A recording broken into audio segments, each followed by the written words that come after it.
भारत में अखिल भारत हिंदू महासभा ने एक मुहिम चलाई है। हमारा भारत का कोना कोना, कश्मीर से कन्याकुमारी तक, हर जिले, हर प्रदेश, हर गांव में हिंदू महासभा का कार्यकर्ता है, जिसको हिंदुत्व के नाम पर हम लोगों ने संगठित करके कभी वोटों का बंटवारा नहीं किया। हिंदुत्व के नाम पर भारतीय जनता पार्टी आगे थी, इसलिए हम लोग चुपचाप थे और भारतीय जनता पार्टी को राजनीति में सपोर्ट करते थे। लेकिन जब हमने ये देखा कि भाजपा का जो हिंदूवाद है वो छद्मवेशी है, उनका हिंदूवाद सिर्फ राजनीति से शुरू होकर और राजनीति में खत्म हो जाता है, तो हमें लगा कि अगर ऐसे मौके पर हम लोग चुप रहे तो जो वास्तविक हिंदूवाद है वो समाप्त हो जाएगा। तो उस हिंदुत्व को जीवित रखने के लिए एक अभियान चलाया गया है, आज जिसकी शुरुआत उज्जैन से की जा रही है। मनीष सिंह चौहान ने पहला कार्यक्रम आयोजित किया है उज्जैन में, और इस तरीके का कार्यक्रम लगातार पूरे भारत के हर प्रांत में, हर जिले में जाकर हम लोग करेंगे। और हमारा उद्देश्य किसी से राजनीतिक प्रतिद्वंद्विता नहीं है, हमारा उद्देश्य राष्ट्रवाद है, हिंदूवाद है। भारत है तो धर्म है और धर्म है तो भारत है, दोनों की मजबूती हमारा सपना है और इसी मुहिम को लेकर हम आगे बढ़ रहे हैं। इस देश के मुखिया पीएम मोदी और गृह मंत्री अमित शाह के बारे में आप क्या कहेंगे? मोदी जी एक अच्छे मार्केटर हैं। जैसा एक हम लोग बचपन में कहानी सुनते थे कि साहब अच्छा मार्केटिंग करने वाला व्यक्ति जो होता है वो गंजे को कंघी बेच देता है। तो मोदी जी ने इस कहावत को चरितार्थ किया है। उन्होंने एक गंजा साथ में रखा है और कंघी अपने हाथ में रखी है, उसके सर पे कंघी फेरते हैं और पूरे भारत को बता देते हैं, देखा अमित शाह की कितनी बढ़िया पार्टी पड़ी हुई है। इन दोनों ने हिंदुत्व को लेकर, अभी धारा 370 का मैटर हुआ, सब धारा 370 के मैटर में सबसे ज्यादा अगर किसी ने तारीफ की तो हिंदू महासभा ने की। जो मुकदमे न्यायालय के द्वारा होते हैं, जैसे राम जन्मभूमि, तो साहब जब न्यायालय के द्वारा हो गया तो इसका क्रेडिट मैं नहीं चाहता कि बीजेपी के पास जाए, क्योंकि बीजेपी का इसमें कोई योगदान नहीं है।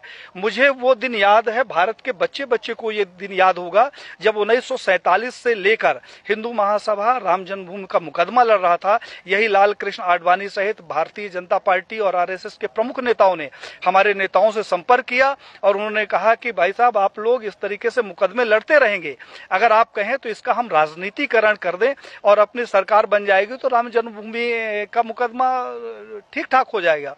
और साहब हम लोग साइलेंट हो गए, अपनी छाती में इनको बैठाकर पूरे भारत में रथ यात्रा निकाली और उस रथ यात्रा से इकट्ठा हुए 1400 करोड़ रुपए ये लोग डकार गए, जिसका आज हिसाब नहीं है।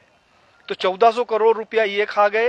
हिंदुत्व के नाम पर जो भी प्रखर नेता आगे आता है, कहने के लिए थोड़ा सा बुरी बात है लेकिन कहना जरूरी है, अशोक सिंघल जी को मैंने पत्र लिखा। हमने कहा 1400 करोड़ रुपया जो राम जन्मभूमि का इकट्ठा हुआ कहाँ गया?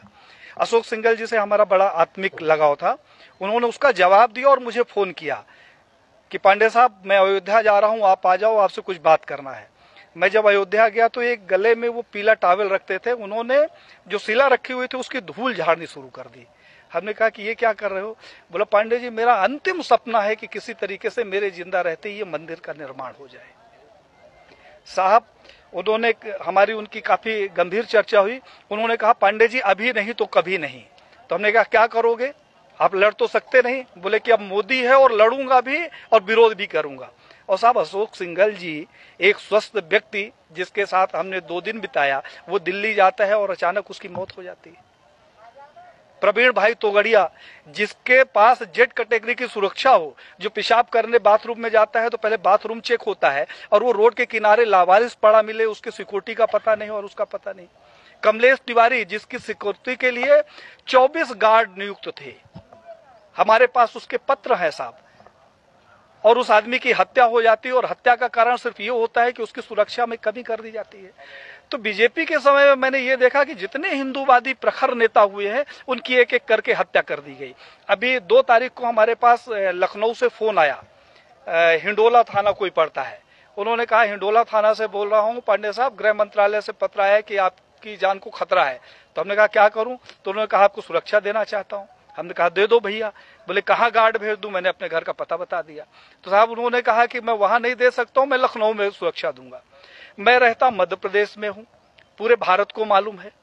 आईबी रिपोर्टिंग साहब हमारे घर की है, और सुरक्षा लेने के लिए मैं जाके थाने में बैठूं कि मैं मर ना जाऊं इसलिए थाने में रहूं। इस तरीके का जो इनका दोहरा चरित्र है वो अब हिंदुत्व के लिए हमें लगा कि एक खतरे के रूप में सामने आ रहा है। उस खतरे से इस देश को बचाने के लिए हम लोगों ने एक मुहिम चलाई है, जिसमें साधु संतों सहित देश के युवाओं का भरपूर सहयोग मिल रहा है, और ये अभियान अब रुकने वाला नहीं है।